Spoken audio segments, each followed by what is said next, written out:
এই রাজমহলের মধ্যে অনেকগুলো জাদুময় আত্মা বসবাস করত। তাদের সব থেকে প্রিয় খাবার ছিল বিস্কিট। কিন্তু তখনই হঠাৎ করে ছোট্ট আত্মার হাত থেকে তার বড় ভাই বিস্কিটটাকে ফেলে দিয়ে সেই বিস্কিটটাকে নিজেই খেয়ে ফেলে, যার কারণে ছোট্ট আত্মাটার মনটা অনেক খারাপ হয়ে গেলে তার ভাই তাকে বলে মন খারাপ করো না, ওই যে দেখো কতগুলো আত্মা বিস্কিট খাচ্ছে, চলো আমরাও সেখানে গিয়ে খাই। কিন্তু ছোট্ট আত্মাটা অনেক ভয় পাওয়ার কারণে সে তার বড় ভাইয়ের সাথে সেখানে যাওয়ার সাহস পায় না, যার কারণে সবগুলো আত্মা তাকে দেখে হাসতে শুরু করে দিলে তার মনটা আরো বেশি খারাপ হয়ে যায়। কিন্তু তখনই হঠাৎ করে সে দেখতে পায় সেই ঘরটাকে পরিষ্কার করার জন্য সেখানে একজন চাকরানি চলে এসেছে।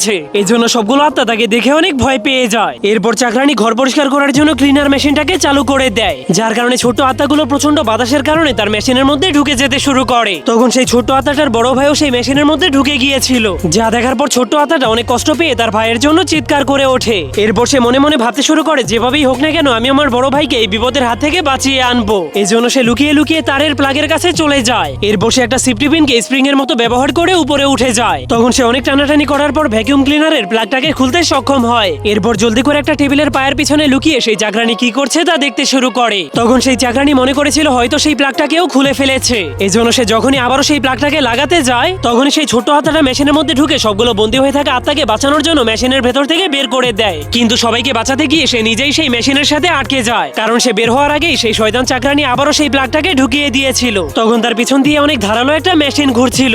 এই জন্য তার বড় ভাই নিজের জীবনের ঝুঁকি নিয়ে অনেক কষ্টের পর তাকে সেখান থেকে বাঁচাতে সক্ষম হয়। কিন্তু তবুও তারা কোনো ভয় না পেয়ে সেই শয়তান চাকরানির কাছ থেকে প্রতিশোধ নেওয়ার জন্য ক্লিনার মেশিনের উপরে উঠে যায়, যা দেখার পর চাকরানি তাদের উপর অনেক রেগে ঝাড়ু নিয়ে তাদেরকে মারার জন্য সামনে আগাতে শুরু করে। কিন্তু তখনই তারা দুই ভাই তাকে তার দিয়ে পেঁচিয়ে মাটিতে ফেলে দেয়। এরপর মেশিনটাকে চালু করে দিলেই শয়তান চাকরানি সেই মেশিনের মধ্যে ঢুকে যায়। যাওয়ার আগে আপনার সব থেকে প্রিয় ভাইয়ের নামটা কমেন্ট করতে ভুলবেন না।